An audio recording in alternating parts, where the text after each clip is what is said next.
పుస్తకాల పంపిణీ కార్యక్రమంలో సీఎం చంద్రబాబు మాట్లాడుతున్నారు. లైవ్ లో చూద్దాం.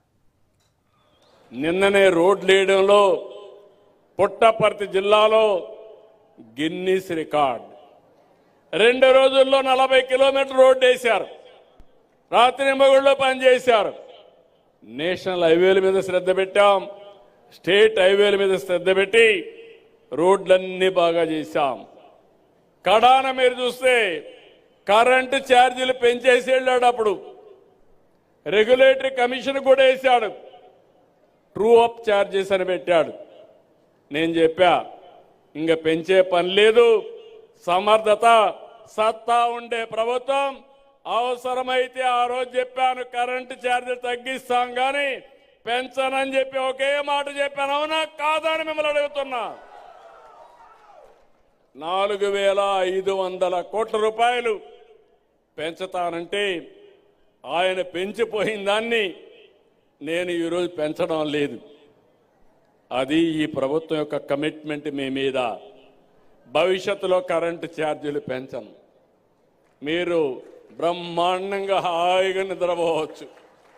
ఆ విషయం మీరు గుర్తుపెట్టుకోవాలి. ఎస్సీ ఎస్టీలకు బీసీలకు రాయితీ కింద నేను మీ అందరికి కూడా సోలార్ ఇస్తా. మీరే కరెంటు ఉత్పత్తి చేసుకునే స్వేచ్ఛ మీకు ఇస్తా. ఇలాంటివన్నీ కూడా ఈరోజు జరుగుతున్నాయి. ఇంకో పక్కన మీ అందరికీ ఒకటే విజ్ఞప్తి చేస్తున్నా. ఇప్పుడు కొత్త కాన్సెప్ట్ తీసుకొచ్చాను, స్పీడ్ ఆఫ్ డెలివరింగ్ గవర్నెన్స్. ఏదో వ్యాపారస్తులకు పనులు చేయడమే కాదు, నన్ను గౌరవించింది, మమ్మల్ని గౌరవించేది, ఈ పార్టీకి అండగా ఉండేది పేద ప్రజలు. కాబట్టి మీకోసం మన మిత్ర ఒక యాప్ తీసుకొచ్చా, వాట్సాప్ గవర్నెన్స్ తీసుకొచ్చా. రేపు మీరెవ్వరు కూడా ఎక్కడికి పోయే పని లేకుండా మీ ఇంట్లో కూర్చొని దర్జాగా ఏ పని కావాలన్నా మీరు దబాయించేసుకునే కార్యక్రమానికి శ్రీకారం చుట్టాను.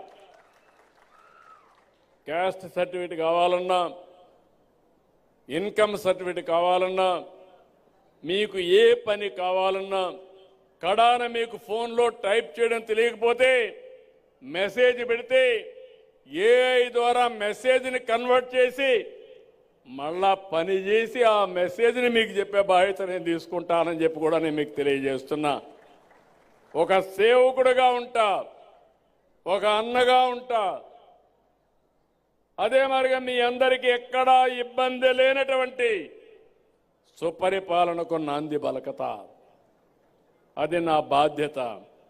ఇంకో పక్క మీరు ఒకసారి చూస్తే ఇండ్ల దగ్గర కూర్చొని పని చేసుకునే రోజులు వస్తున్నాయి. వర్క్ ఫ్రమ్ హోమ్ చదువుకోనుంటే పొలాల్లో పనులు చూసుకుంటూ, అవసరమైతే తల్లిదండ్రులు చూసుకుంటూ ఇంటి దగ్గరనే కూర్చొని పనిచేసే రోజులు వస్తున్నాయి. నాలెడ్జ్ ఎకానమీలో మీరు ఎవ్వరూ ఊహించిన విధంగా గూగుల్ అయితే $15 బిలియన్ అంటే దగ్గర 1,35,000 కోట్ల రూపాయలు పెట్టుబడులు పెట్టి డేటా సెంటరు, ఏఐ సెంటర్ని మన విశాఖపట్నంలో పెడుతున్నారంటే ఇటీవల కాలంలో ఏ రాష్ట్రంలో ఇంత పెద్ద ఎత్తున పెట్టుబడులు రాలేదు.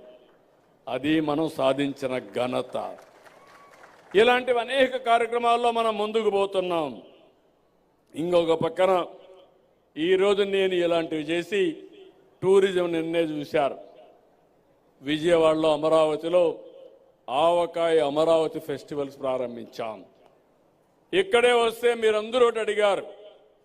ఇక్కడికి వచ్చినప్పుడు జగ్గన్న తోట ప్రబల తీర్థం, ఇది శతాబ్దాలుగా కోనసీమ ప్రజల భక్తి విశ్వాసాలు గౌరవిస్తూ జగ్గన్నపేట ప్రబల తీర్థాన్ని రాష్ట్ర పండుగగా జరపాలని నిర్ణయించాను. నిన్నే కేబినెట్లో నిర్ణయించాను. ఇది ఒక పండుగే కాదు, 400 సంవత్సరాల నుంచి వారసత్వంగా వస్తున్నటువంటి ఆధ్యాత్మిక సాంస్కృతిక ఉద్యమం. ప్రతి ఏటా కనుమ పండుగ, నిన్నటి వరకు న్యూ ఇయర్ అయింది, రేపు సంక్రాంతి వస్తూ ఉంది. సంక్రాంతి కన్క్లూడింగ్ ఫంక్షన్ కింద మనం కనుమ చేసుకుంటాం. అందులో ఈ ప్రాంతంలో అయితే గోదావరి జిల్లాలు అనగానే గుర్తొచ్చేది కోడి పందాలు. అయితే ఒకటే కోరుతున్న, జోదాలు వద్దు. మనకు ఒక మెంటాలిటీ కూడా ఉంది. జాక్ పాట్ ఎప్పుడూ వేస్తూ ఉంటాం, దానివల్ల నష్టాలు కూడా జరుగుతున్నాయి. మన ఆలోచన విధానంలో పాజిటివ్గా ఆలోచించుకుని మన వారసత్వాన్ని పరిరక్షించుకుందాం. కానీ మన వారసత్వాన్ని బలహీనత చేసుకుని జోదాలు అడిగే పరిస్థితి వస్తే అది మంచిది కాదు.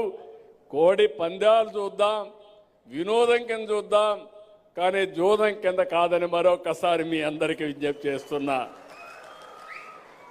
ఇక్కడికి వస్తే జగ్గన్న తోట మనం చూస్తే శివుని 11 రూపాలైన ఏకాదశ రుద్రులు ఒకే చోట దర్శనం ఇవ్వడం దేశంలోనే అరుదైన సందర్భం.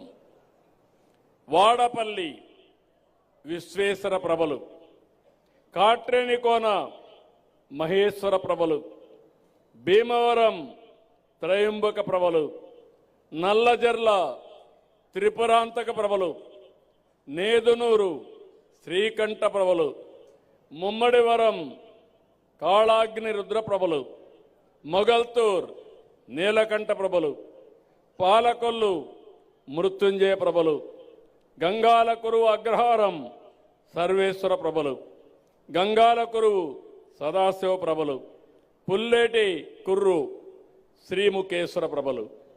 అంటే 11 రూపాలైనటువంటి ఇవన్నీ కూడా 11 పురాతన శైవ ఆలయాల నుంచి వచ్చే ప్రభలు ఒకే వేదిక పైన కొలువివ్వడం ఈ ఫంక్షన్ ప్రత్యేకత.